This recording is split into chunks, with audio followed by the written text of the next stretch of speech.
Welcome everyone to the Kindle Report. It is Tuesday night, the night before we've all been waiting for is the Fed. Before I get into tonight's video, make sure you hit that like button and subscribe to the channel. I would appreciate that. Well, there's not really a lot I'm going to talk about tonight. I'm going to set it up. If you remember, just an announcement, I'm going to be doing a live stream tomorrow from 1 o'clock New York time to the close. And we'll be going through and watching Powell and talking about a lot of elements. I'm setting up and saving a lot of things for tomorrow's show. And if you can't be there, you certainly can watch the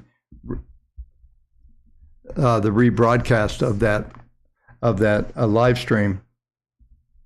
And it's kind of interesting just looking at a couple of comments that came on while I was getting ready to come live. And somebody's asking, well, the VIX is acting really weird. Well, you know, I can tell you that the BPM and the Wavetech database also has been acting very weird and been hanging on much better than I've seen it in past times. And in fact, I'll talk a little bit, as the technicals, as bad as they feel, don't look that bad. And we haven't really, we got some new projections to the downside the other night that I talked about, and they're pretty ugly to say the least. But there's no VIG, there's no push on the downside here. And it must be just because everybody in the world is short. And I think a lot of folks managed to cash in pretty good last Friday with a lot of those put options that were laying out there. But it's interesting that we're just not getting the downside. We're making new low like we did. We printed a new low earlier today, just below Friday's, I think it was 38. Market bounced right back. And Apple acts well. A bunch of these stocks, mega caps, are acting well, while the 2-year is printing 4%, 399. I think it's very interesting. The 5-year, 375, the 10, 357, and then the 30 was just below the 10, but it closed at 358. But basically, and I'll go through the yield curve tomorrow as we set up for the Fed and everything that's going on. But right now, we're really just looking at the Fed funds working their way at least to 3 3/4 to maybe 4 1/4 is my target range right now. And I'm not sure that's going to do anything for inflation, to be honest with you. But that's what the markets are expecting. And, you know, Powell, if you remember at Jackson Hole, Powell had a terse talk with everybody, a 7-minute rant. He's serious. It's really pretty laughable. It was then and still is. But the rates, as I've been talking about, are going to continue to go higher. We're printing up towards some of those fib targets I talked about on the 10-year. I'll cover that again in a minute. But I'm going to get through this video tonight fairly quick. I just, there's not, like I said, a lot to talk about. I'll just cover a few things that happened. You know, yesterday, the S&P was the weakest. It's down 1.13. It's down 19.1%.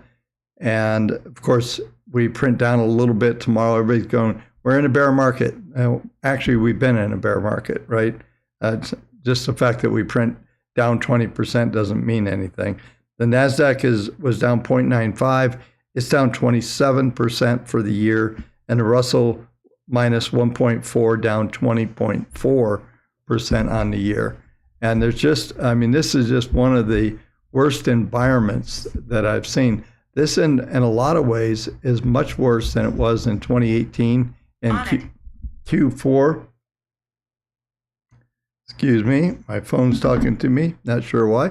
But the bottom line is we're just, everything is in just a terrible state, and there's nothing to be excited or bullish about. And the interesting thing was, like, as you know, watching channel, I've had a lot of trolls around my Twitter account telling me how the database is lagging and everything's lagging. Well, VIX is at 27. Maybe it'll print, you know, the joke has been you buy 31, sell 20, and you make money in the markets. And that's been pretty accurate, actually, close to exactly what you're supposed to do. But we're just not getting any downside momentum here. And there's a little bit of a bid overnight. Right now, the futures are up 550 on the S&P. So not a lot of follow through on the downside. Let's talk just a little bit. There is one event that happened, and whether this is bullish or not, the Bank of Japan came in and was buying JGBs tonight. Because their yields are starting to get a little higher. They're stuck to they've got to be the only central bank that is not raising rates right now. We saw, everyone from Canada on to 1%, everybody's raising rates. And the question are the Fed, this is the concerted effort that I talked about last week. And I'll go into more details tomorrow. We're going to have lots of time, 3 hours to talk. So I'll come into that. And hopefully we can get through all the rhetoric and all the junk, and maybe we can look at some individual stocks and do a typical live stream that I do a lot of times. So I will go through, like I said, a lot of details. I'm setting up a pretty big schedule for tomorrow and things I want to talk about. I think we'll have to see what kind of market reaction we get. I think it's mixed. You flip a coin and figure that out. Now, last night I talked about this outside reversal pattern and that 3-day trade, but I made it clear that we had to hold S1, support 1 last night. We took that out like within the first, I think, 20 minutes on the open this morning, and that was off the table, and we just continued to decline throughout the session. And it's interesting, I'll show you on the technicals, is we reversed the reverse, and you don't get many of those. So we had an outside day up followed by an outside day down. So we made, if we go back 2 days ago, we made a lower low and a higher high, and we closed at the high end of the range. On Tuesday, we saw a new high. We actually had made that in the evening when I talked to you folks last night. We'd printed R1, if you recall, and then we went all the way down and took out the lows of Monday. So now we have a reversal down. And typically when you get that, these are the big noise that comes into market. When the market's ripping from one side to another, it has no real direction. And whether the second reversal is the good one, we'll see what happens. But I'll set this up as we get into the technicals here in a few minutes. So one thing that came out, housing came out, and housing starts were actually better than expected, 1.575. But here's the big number to watch for. The permits were at 1.04. They were expected to be 1.44. So that was a huge miss.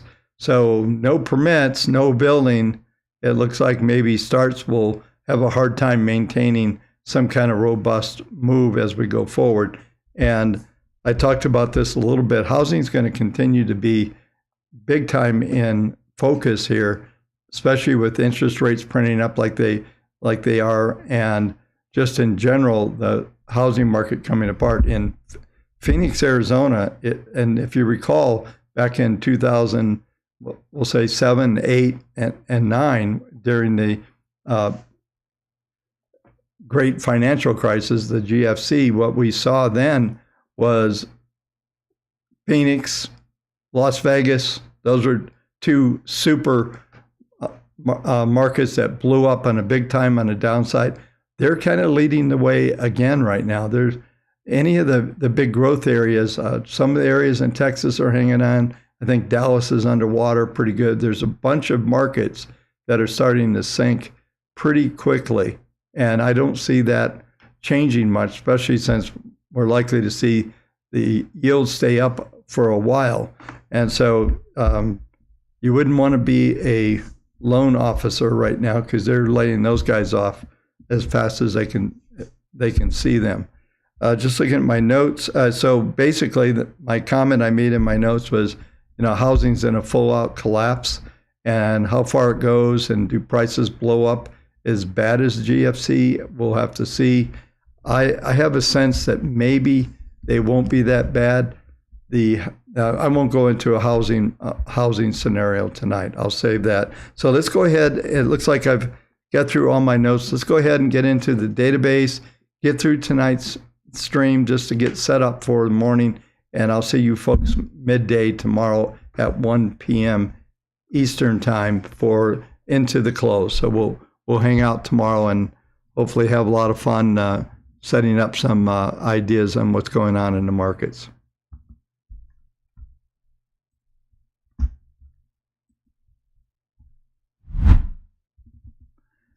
All right, so 1,424 sell signals for the morning on the Wavetech database. 115 buys. We're down to 29.43% bullish. This number I mentioned last night, the next number is 28. We get the 28 to 22 is where we could stabilize here. That just means there's just no traction at all in the markets. And on a full liquidation mode, we'd probably drop down to about 12%, maybe down to 8% bullish on the daily short term. And like I was just talking about a minute ago, what we saw out of the database, it kept hanging on to a lot of these trades. There were actually a lot of good trades on a short-term level that were still profitable. I went through a lot of that stuff over the last couple of weeks because I'm like, why aren't we getting more selling? Why is these trends not breaking down? So finally, the trends have broken down. Finally, we've gotten to the point where there is some, I guess, we're getting that liquidation. I talked about that in the last 3 sessions. We've been seeing some pretty decent liquidation. Now we're into nowhere's land, and we still have 3 of the sectors long: consumer cyclical, energy, and services are still long here. And that is right now, they're still positive. Consumer cyclical up 2%, not a big deal. And it's been long for 54 days. And the average hold for that index, this is short term, is 51 days. So we basically have these mature trades. The energy trade is only 25 days old. It's still up 1% from a sector viewpoint. I won't break that down. Maybe tomorrow we'll get into some specific sectors, and there's really nowhere to hide in this market. There's literally, like I talked about the other night, if you're doing advisors that are doing 60-40, this is just not a fun time in life. You got the market going down, you got bonds going down. It's just it's always been a terrible strategy, but it's probably the worst that it's ever been right now. And like I said, there's a lot of, when Powell said there's going to be pain, boy, was he was serious about that. But like I said, we'll get into the technicals here next. But I think it's interesting what's setting up here, because we're not seeing that collapse pattern that you would expect to be seeing. And let's go ahead and take a look at the technicals.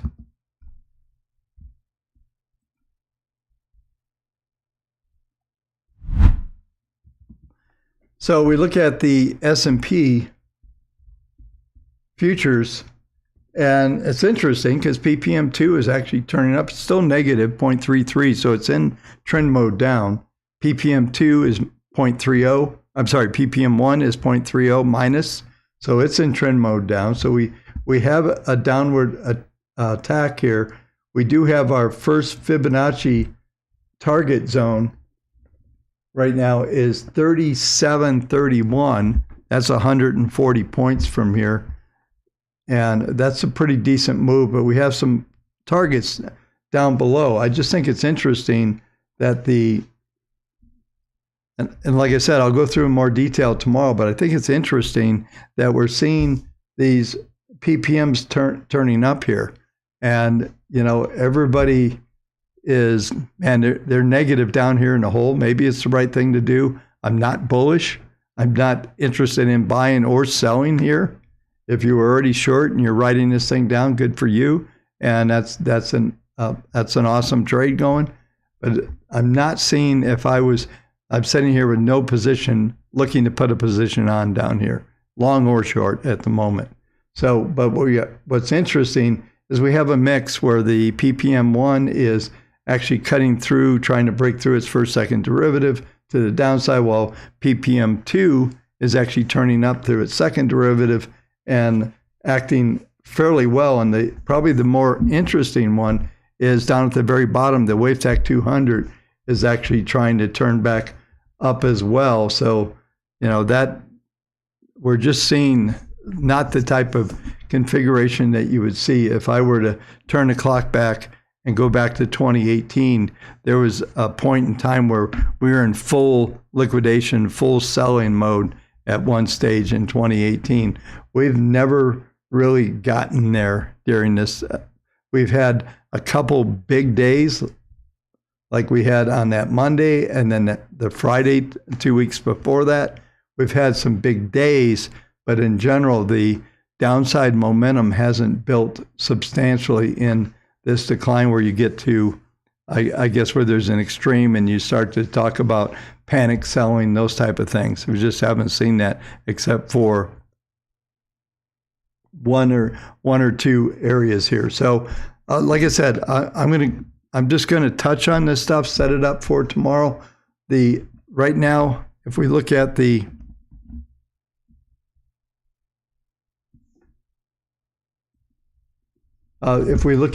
expectations for on the market grid for tomorrow, 3854 is S1, R1 3890. So we've had 81 to 70. It's pretty narrow range overnight. I don't think we'll see much just from the standpoint of the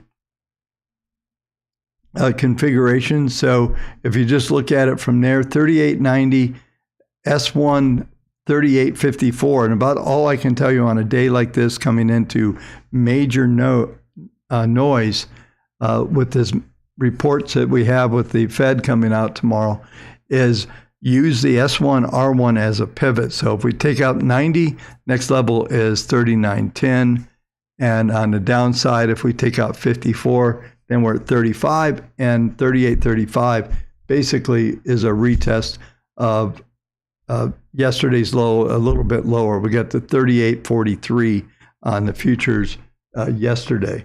So, like I said, the day before we had a reversal up, we got a reversal down.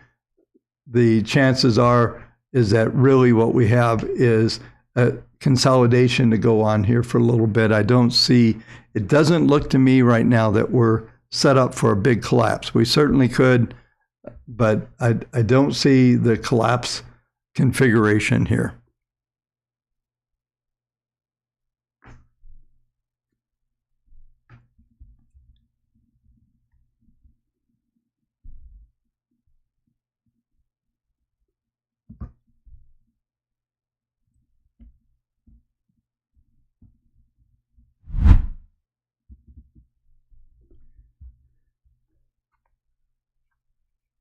So next we'll cover the NASDAQ. The NASDAQ is looking at the same type of configuration. We did have a positive PPM yesterday, but like I said, we got this reversal down.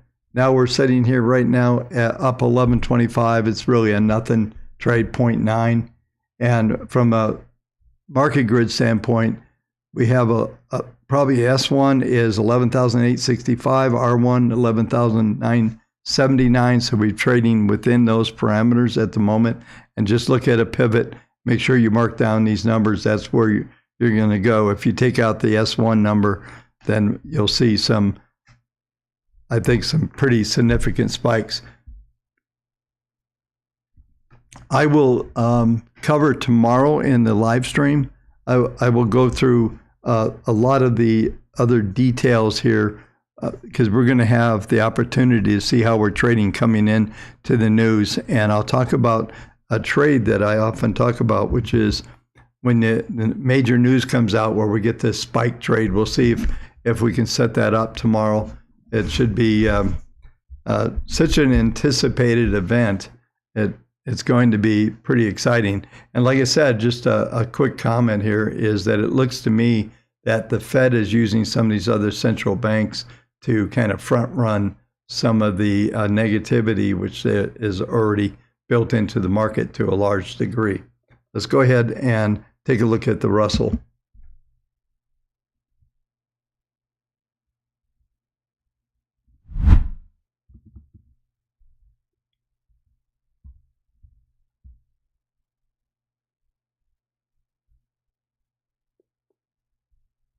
Okay, so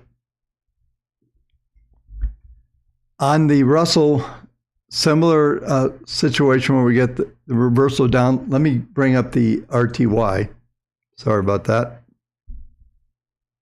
So RTY is up 0.2 right now, up 360, 1998.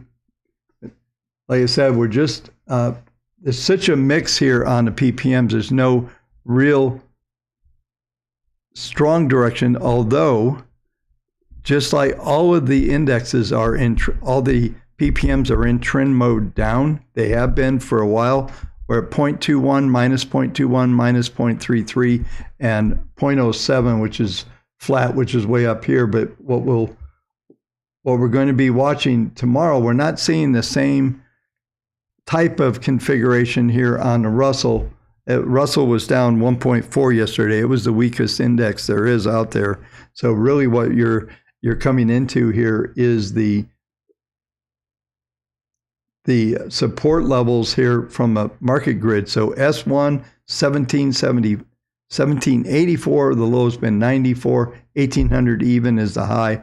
R1 is 1806. Best I can give you right now, early in the morning, I don't think we're going to have to worry about this, is I think that there's going to be we'll probably trade within S1, R1 on these indexes prior to the news coming out and prior to the conference call that comes in at 2:30 New York time.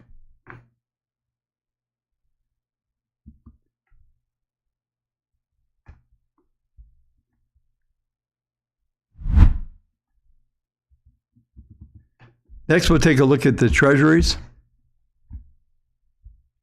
I just want to bring this down just a little bit. I've been talking about this number, 3.59.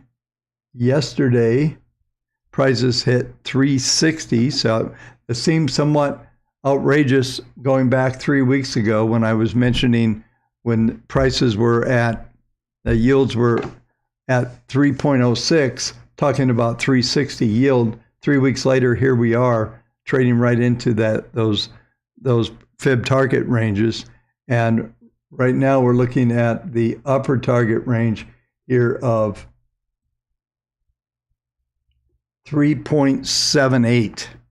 So that is the extreme. Can we get there tomorrow? Maybe, we'll see.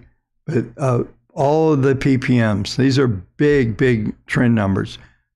PPM 1, 2.13. Anything over 0.25 is a trend, so it's 5-6 times almost the trend level is very robust. 1.09 positive and 2.14. And these are the weekly, and we're seeing acceleration to boot. So I know I've mentioned this several times, but this 200 period, Wavetech 200 is suggesting that the 200 week average is starting to turn up substantially.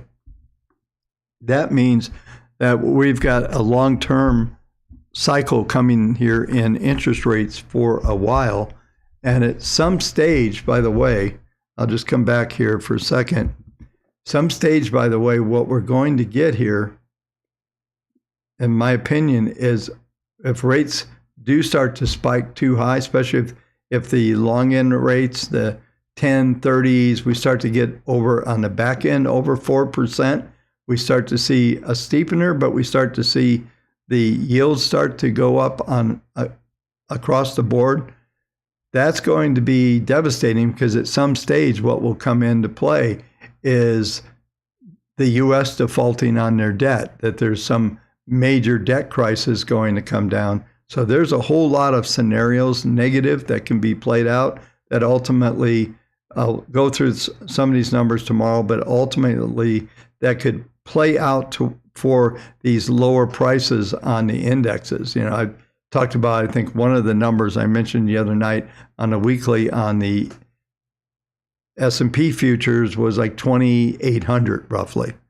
So there's some really big potential to the downside. And like I said, it's hard to find something to be bullish about. And I joke about it all the time. But last time I checked, Joe Biden's going to be president for at least 2 more years. That can't be good. Okay, so Yeah, so it doesn't matter, like with the elections coming up, nothing's going to change, or maybe turn them into a lame duck. But man, I'm just telling you, this is going to be a long, long road, to say the least. I don't see us coming out of this thing very bullish. And hopefully tomorrow I'll have plenty of time. I'll be able to go through some of the longer term aspects. I'll set it up so when I come live tomorrow, that first hour before the Fed comes up, I'll try to set up as much as I can to get some traction and some things set up for what we might see coming into this thing.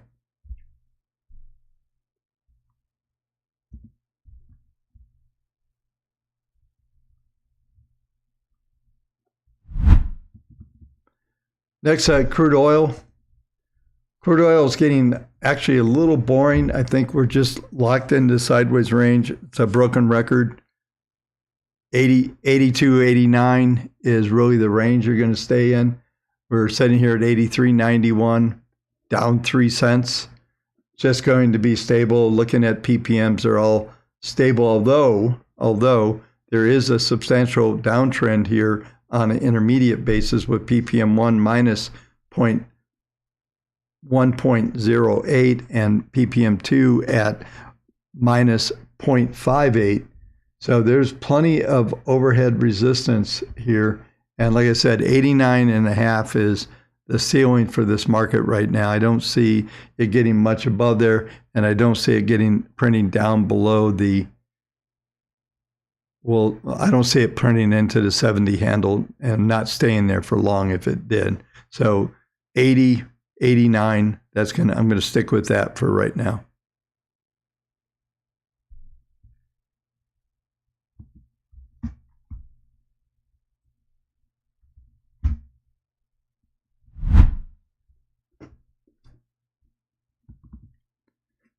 All right, next we'll do gold. Gold continues. This is a weekly, continuing to move a bit lower.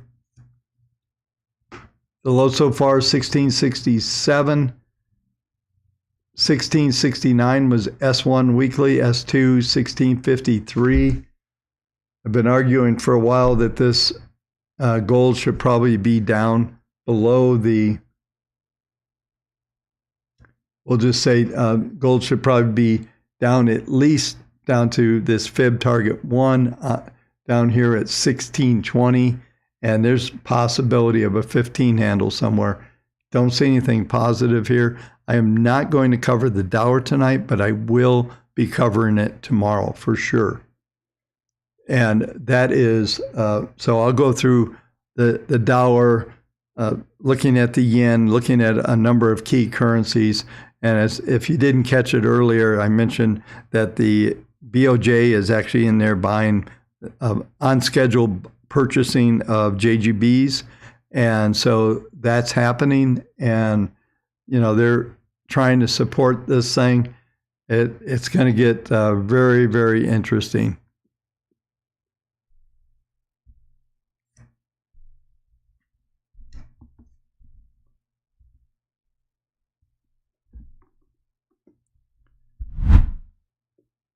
So finally, we'll cover Bitcoin for the final market.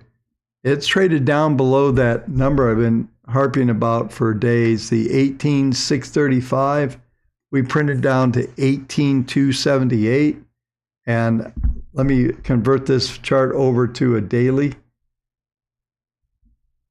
And there is some, let me change the scaling a little bit so we can see this. There is 2 downward targets right now, 16,112, 13,572.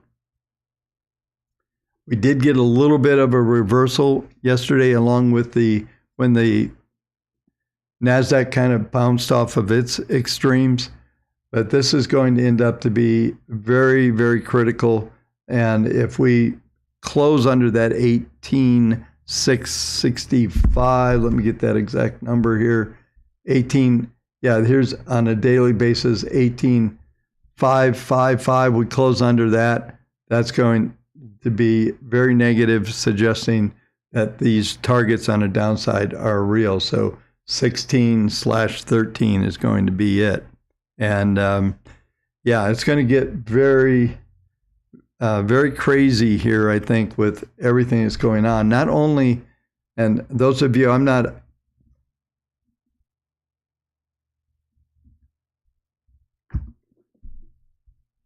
a huge crypto guy. I do cover it every night on the channel from a technical standpoint, but I do know there is an awful lot going on, regulation and a lot of other elements that's being attacked from about everywhere you can.